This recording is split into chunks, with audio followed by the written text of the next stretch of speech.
In the last lesson, you learned how to write two-step inequalities. In this lesson, we're going to be writing them, but we're also going to learn how to solve them.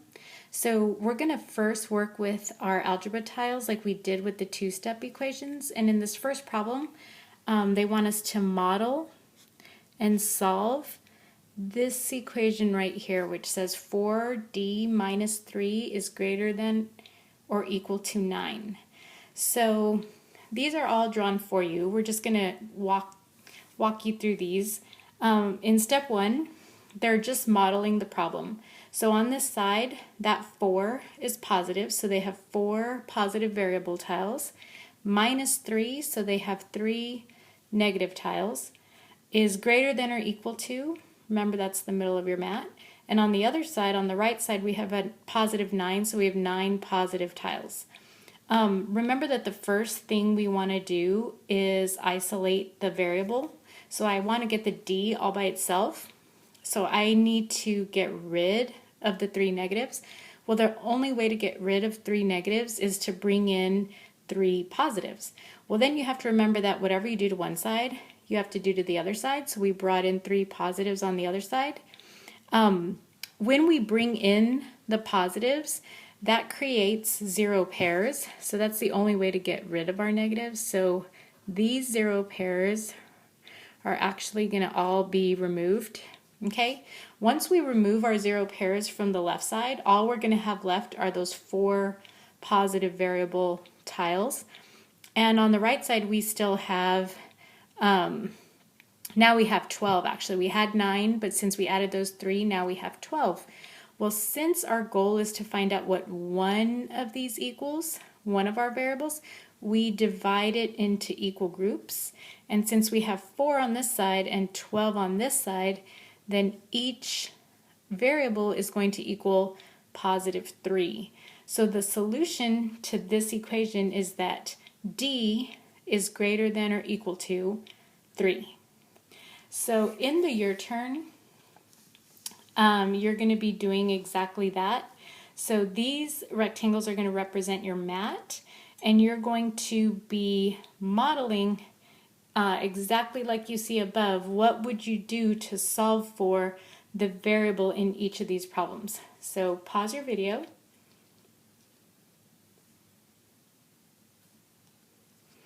Okay, let's see how you did.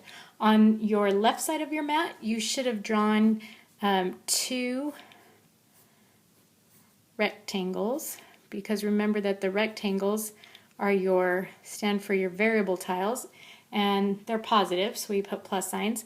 And then we have 7 little square tiles, which are also going to be positive.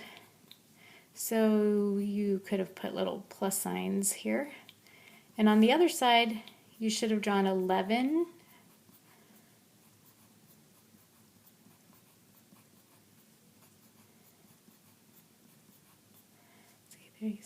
Okay, so 11, and they're all positive tiles. So the first thing you want to do in this one, or the first thing you should have already done, is you want to isolate the variable. You want to get rid of this positive 7. So you want to show that you took these 7 and you took them out. And you could have just shown that with an arrow that you removed them, you took them out. And whatever you do to one side, well, you're going to have to do to the other side. So you're going to have to get rid of 7 over here on this side and remove them. Well, that leaves 2 variable tiles and 4 positive number tiles. So that means that each one, if I was going to divide it into 2 equal groups, then 2 would go with one of the variables, and these other 2 would go with the other one. So we don't have enough room to draw several mats. So as long as you know that in this equation, x is going to be greater than 2, then you solved it correctly. On the other side, we have 5h minus 4 is greater than or equal to 11. So on this side, you should have actually drawn 5 rectangular tiles, and they're positive. And on this left side of our mat, we also have -4. So this time we're going to have to draw 4 square number tiles, but they're negative. On the other side, we have another 11.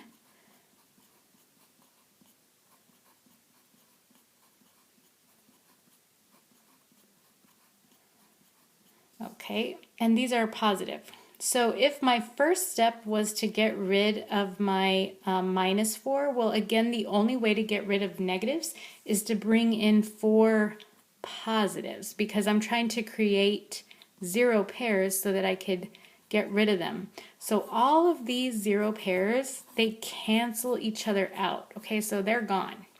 Well, if I brought in 4 positives on this side, then I have to bring in 4 positives on the right side of my mat to keep my equation balanced. So I had 11, and since I added 4, now I have 15. Well, if I have 5 of these and 15, then that means that one of these must equal how many on this side? Well, 5. So we're going to circle, let's see, 5. And if I was going to divide all of these into, oh no, that's not right. I'm sorry. One of these would equal 3. Sorry. So each of these is going to equal 3. Each of these is going to equal 3. Each of these is going to equal 3. And this last one equals 3. So our solution would be h is greater than or equal to 3. On the next problem, we are going to be solving and interpreting the solutions. We're also going to be graphing them, but this time without the algebra tiles. So in example 2, it says Serena wants to complete the first 3 miles of a 10-mile run in 45 minutes or less, running at a steady pace. The inequality 10 minus 0.75 p has to be less than or equal to 7, can be used to find p the pace in miles per hour she can run to reach her goal. They want us to solve the inequality, graph it, and interpret the solution. So in order to solve, we're going to use inverse operations exactly like we did to solve our two-step equations. So I'm going to start by rewriting the inequality. And remember, our goal is to isolate the variables, so I want to get rid of the 10. So I'm going to subtract 10, and whatever I do to one side, remember that you have to do it to the other. Okay, those two would cancel. On the left side, I just still have negative 75 hundredths times p. And on the other side, well, I have 7 minus 10. Well, can I take 10 from 7? No.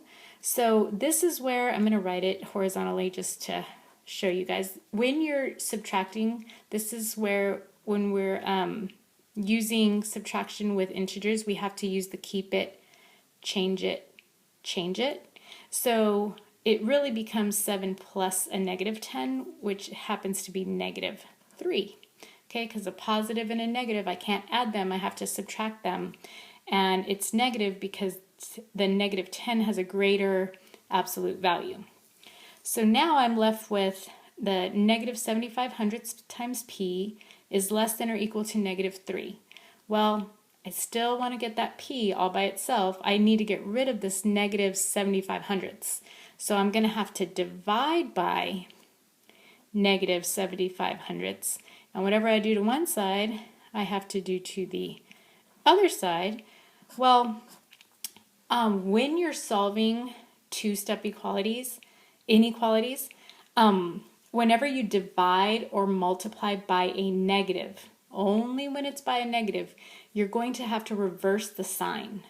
So because I'm dividing both sides by a negative, the sign is actually going to flip the other direction. So we're going to reverse it, and our answer is going to be p is greater than or equal to, well, This is like 75 cents into $3. So this would go 4 times. And remember, a negative divided by a negative is a positive.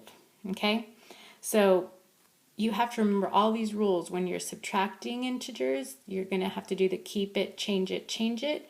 When you're multiplying or dividing, this is when we taught you the triangle. So since I have a negative divided by a negative, if I were to cover my two negatives, what's left? Positive. So my answer would be a positive 4. Okay, so same sign, positive answer. Then they wanted us to graph it. Well, because P has to be greater than or equal to 4, since it has the equal to, 4 is going to be a closed circle, okay, which is actually already here for you. And it can be equal to 4 or anything greater than 4. So that's why your graph is going to go to the right. Remember, on a graph, as you go to the right, the numbers get larger. Okay, so when you're asked to graph, you have to know why the circle is either going to be closed or open, and then which direction would you go according to the inequality. Now, when it says interpret, it's asking you to interpret, what does this mean? Okay, well, in this particular problem, we're going to say, this is part of our answer, so we're going to say Serena changed her name. That's okay. Serena must run at a steady pace of at least 4 miles per hour. Okay, so at least 4 miles per hour, but of course she could run faster. Okay, on the back side of your notes, go ahead and flip your notes over. Okay, we have another your turn. You're going to do exactly as we just did before. You're solving the two-step inequality just as you would have solved a two-step equation. Okay, then you're going to graph it and interpret it because that's part of the question. So pause your video.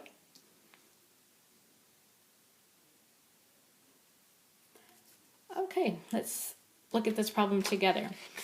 Joshua wants to complete the first mile of a 5-mile run in 10 minutes or less. So that's important. And he wants to be running at a steady pace. The inequality 5 minus p over 6 is less than or equal to 4 can be used to find p, the pace in miles per hour he can run to reach his goal. Solve the inequality, then graph and interpret the solution. Okay, so we're going to start by rewriting this inequality over here to the side. 5 minus p over 6 is less than or equal to 4. Okay, so again, our goal is always to isolate that variable. We want the p all by itself. So I need to get rid of this 5. Well, it's a positive 5, so to get rid of it, we do the opposite. Remember, we're doing the inverse operation. So if I subtract 5 from the left, I have to do it to the other side, to the right. These two will cancel out. Over here, I'm going to have negative p divided by 6 is less than or equal to, well, here again, I have 4 minus 5. Well, you can't take 5 from 4, so that's when we have to do the keep it, change it, change it. So it ends up being 4 plus a negative 5, which would result in a negative 1. Well, here I'm dividing by a negative 6, so I'm going to have to get rid of that by doing the inverse operation. I'm going to multiply by a negative 6. Okay, there's my dot for multiplication. Whatever I do to one side, I'm going to do to the other side, okay? And remember that whenever you divide or multiply by a negative number, the inequality gets reversed.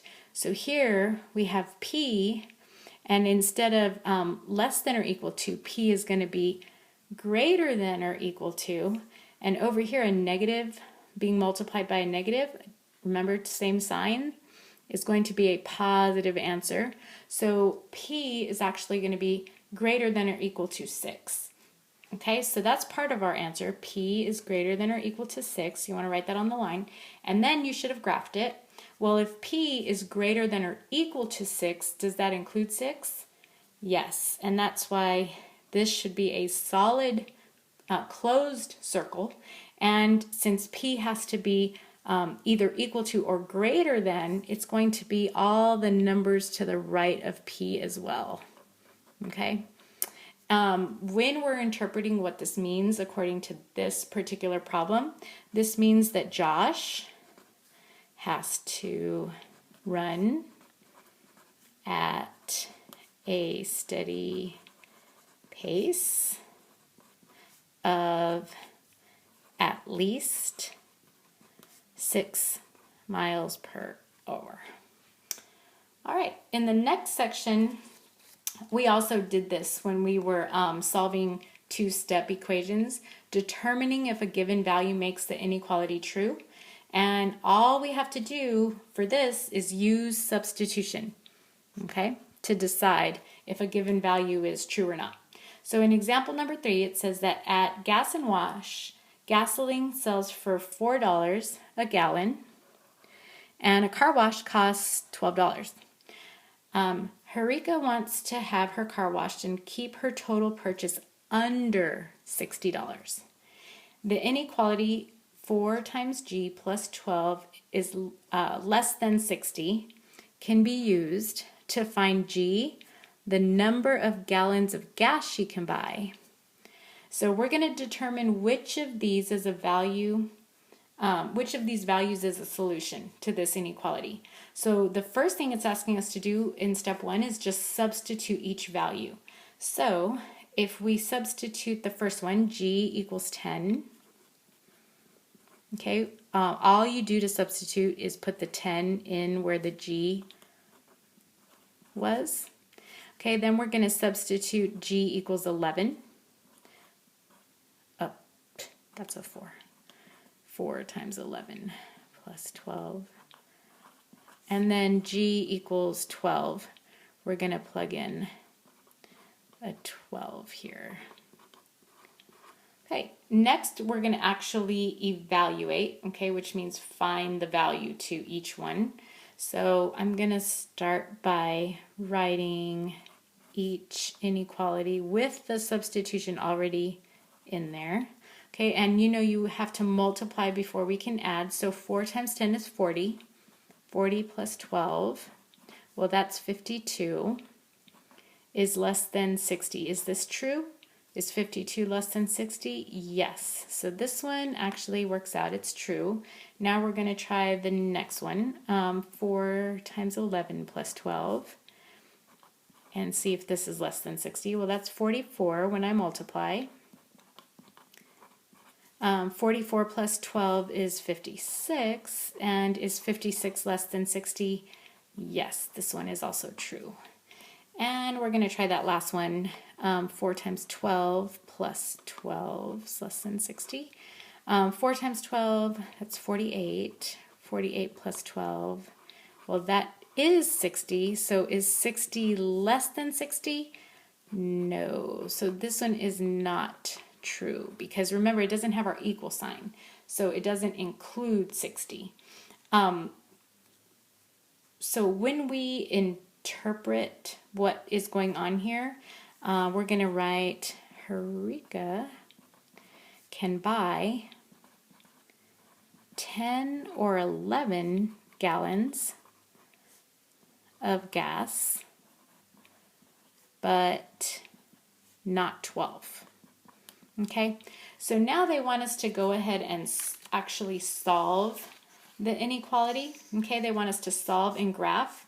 So again, we're going to write the original inequality, which is 4G plus 12 less than 60. The first thing we want to do is get rid of that 12, so I'm subtracting it using inverse operations. Okay, so 4G, 60 minus 12 is 48.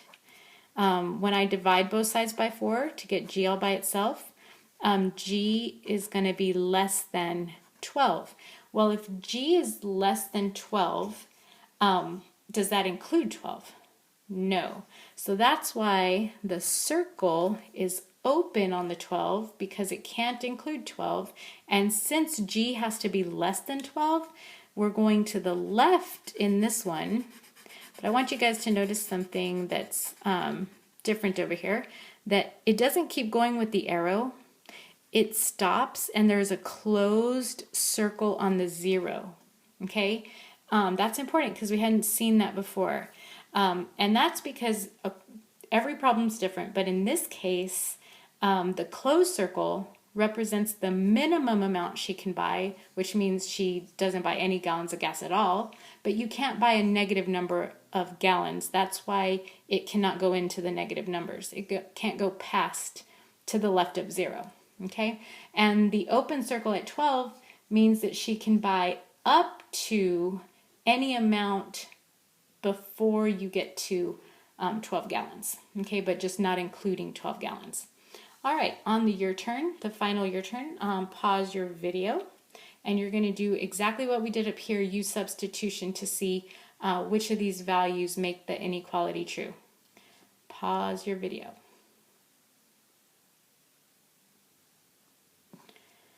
All right, so on number 4,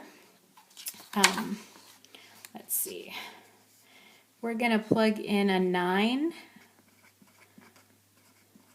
and 3 times 9, that is 27, minus 8. We're going to see if that's greater than 22. 27 minus 8 is 19, and that is not true because 19 is not greater than 22. So now we're going to plug in a 10, and that would be 30 minus 8 greater than 28. Oh, whoops, that's a 22. I don't know where I got 28 from. Okay, so 30 minus 8 is exactly 22, and 22 is not greater than 22, so this is also not true. Okay, and then we're going to try 3 times 11 minus 8 and see if that's greater than 22. 33 minus 8 is actually 25 is greater than 22. That one is true. So in this case, I only have one answer, and that happened to be just v equals 11, which makes this equation true. Okay. On number 5, when you plugged these in, let's see, I'm going to have to start up here. 5 times a negative 3 plus 12 is less than or equal to negative 3. That's negative 15 plus 12. You should have subtracted here. Negative 3, is that less than or equal to negative 3? That is true. Then we're going to plug in a negative 4 plus 12. And that would be negative 20 plus 12, less than or equal to negative 3. Negative 20 plus 12 is negative 8, and that is less than or equal to, so this one is true as well. And the last one we're plugging in is a negative 5. Negative 5 times 5, that is negative 25 plus 12. Is that right? Yes. Less than or equal to negative 3. So this ends up being, I can't think, the 3, negative 13. There we go. And is negative 13 less than or equal to negative 3? Yes, that is true as well. So all 3, oh sorry, I didn't realize you couldn't see. All 3 of these are true. And so it's important that when you guys have these kinds of problems, when you find an answer, that you don't just stop. Because I've seen a couple of you do that, say, oh, I found my answer, so do I have to keep going? Yes, because in this case, we have 3 possible solutions. All 3 of them are right. So you don't want to stop on the first one and say, oh, I found out one was true, so I'm not going to do the other 2. Always do all of them just to be sure. Okay? Sorry I was trying to talk so fast, but I didn't want this video to be longer than it should be. But see, then I make a bunch of mistakes. Anyways, we will see you guys tomorrow. And if you have any questions, we can explain this again in class. Have a good night.